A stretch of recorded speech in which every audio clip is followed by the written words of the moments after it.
안녕하세요. 이즈살롱의 임은경입니다. 예전엔 원장님들께 매출 통계들을 내서 보여드리면 그렇구나 해서 끝나버리는 경우가 많았습니다. 또 이런 얘기들도 하세요. 데이터를 봐도 그걸로 바로 뭘 어떻게 할 수가 없잖아. 이런 이야기를 하시는 경우도 있었습니다. 예전에는 저도 그랬어요. 하지만 저는 지금 데이터를 보면은 바로 뭘 할 수 있는 것들이 나오거든요. 그런데 많은 원장님과 실무자들이 왜 데이터를 본다고 해서 뭘 어떻게 할 수가 없다고 생각을 할까요? 그거는 데이터를 그냥 숫자나 그래프, 집계로만 봐서 그렇다고 저는 생각을 합니다. 우리가 데이터를 보고 바로 뭘 어떻게 할 수 있도록 하기 위해서는 네 가지에 대한 개념이 우선이 되어야 되는데요. 첫 번째, 뭘 하고 싶은가? 두 번째, 뭘 봐야 하지? 세 번째, 뭘 해볼 수 있을까? 네 번째, 그게 맞나? 자, 치과계에서 데이터 적용, 활용 사례가 적은 이유는 우리가 데이터보다 경험에 더 익숙하기 때문이라고 봅니다. 또 지금 딱히 문제가 없으니까 데이터를 파고들 마음이 생기지 않는 이유도 있겠죠. 또 하나는 데이터의 목적이 없기 때문입니다.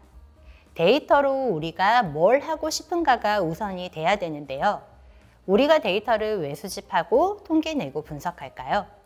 원장님들께 그냥 단순히 보고하기 위해서인가요? 원장님들도 지금 우리 병원의 매출이 이렇구나 라는 것만 알기 위해서 데이터를 보시나요? 아닐 거예요. 우리가 분명히 하고 싶은 게 있잖아요. 매출을 올리고 싶다. 여기서 끝나는 게 아니라 지속적으로 매출 성장을 일으키고 싶다. 우리 병원만의 특성화된 시스템을 만들어서 제대로 브랜딩하고 싶다. 이 지역에서 제일 존재감 있고 경쟁력 있는 치과가 되고 싶다. 또 뭐 이런 거창한 이유가 아니더라도 요즘 환자가 줄고 있는데 왜 그런지 알고 싶다. 이렇게 우리가 지금 이 순간 하고 싶은 것이나 궁금한 게 있습니다. 그런데 이런 질문 자체가 익숙하지 않은 치과들도 있어요. 우리가 원하는 게 명확하지 않다, 생각해 본 적이 없다라고 한다면은 이런 질문을 해보시면 좋습니다. 우리는 어떤 서비스를 제공하는 병원인가? 지금 우리는 어떤 단계인가? 우리를 많이 몰라서 알려야 하는 단계인가? 우리를 알긴 아는데 다시 돌아오지 않는 단계인가? 지금 가장 문제는 뭔가? 동의율이 떨어지나? 유입이 떨어지나? 경쟁이 심한가? 우리가 원하는 그 액션을 하는 고객, 환자는 누군가? 또 그 고객이 충분히 있는가?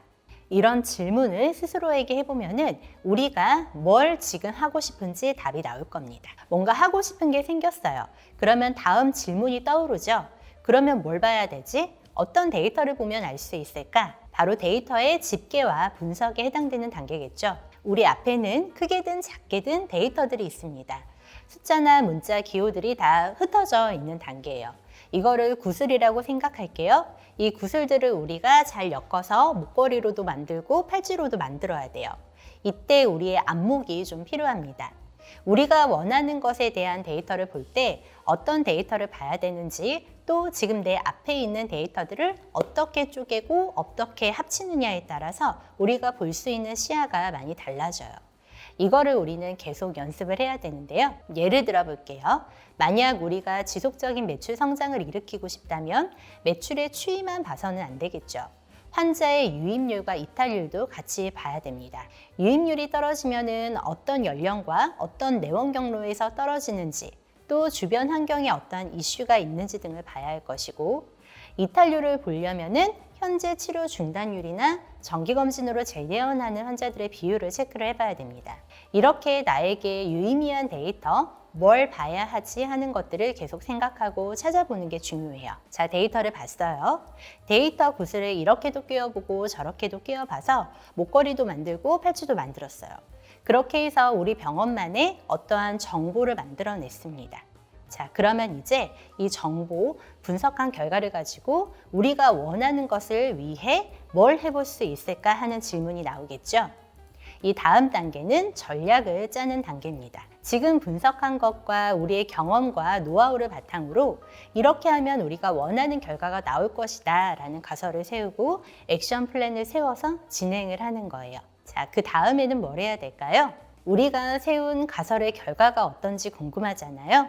다시 데이터를 수집해서 결과를 보고 분석을 해보는 겁니다. 그림으로 표현하면 이런 모습이에요.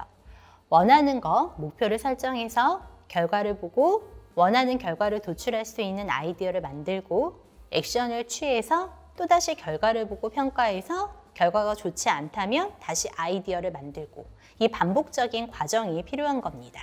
조금은 감이 오시나요? 데이터만 보면은 언젠가는 인사이트가 생기겠지. 혹시 그동안 막연히 이렇게 생각하진 않으셨나요? 저는 한 10년간을 그런 생각을 했었던 것 같습니다. 5년차 때 처음 실장이 되고 10년 가까이 데이터를 들여다보면서 그런 생각을 한 것 같아요. 보다 보면은 뭔가 나올 거야 라는 일종의 데이터에 대한 환상 같은 게 있었는데요.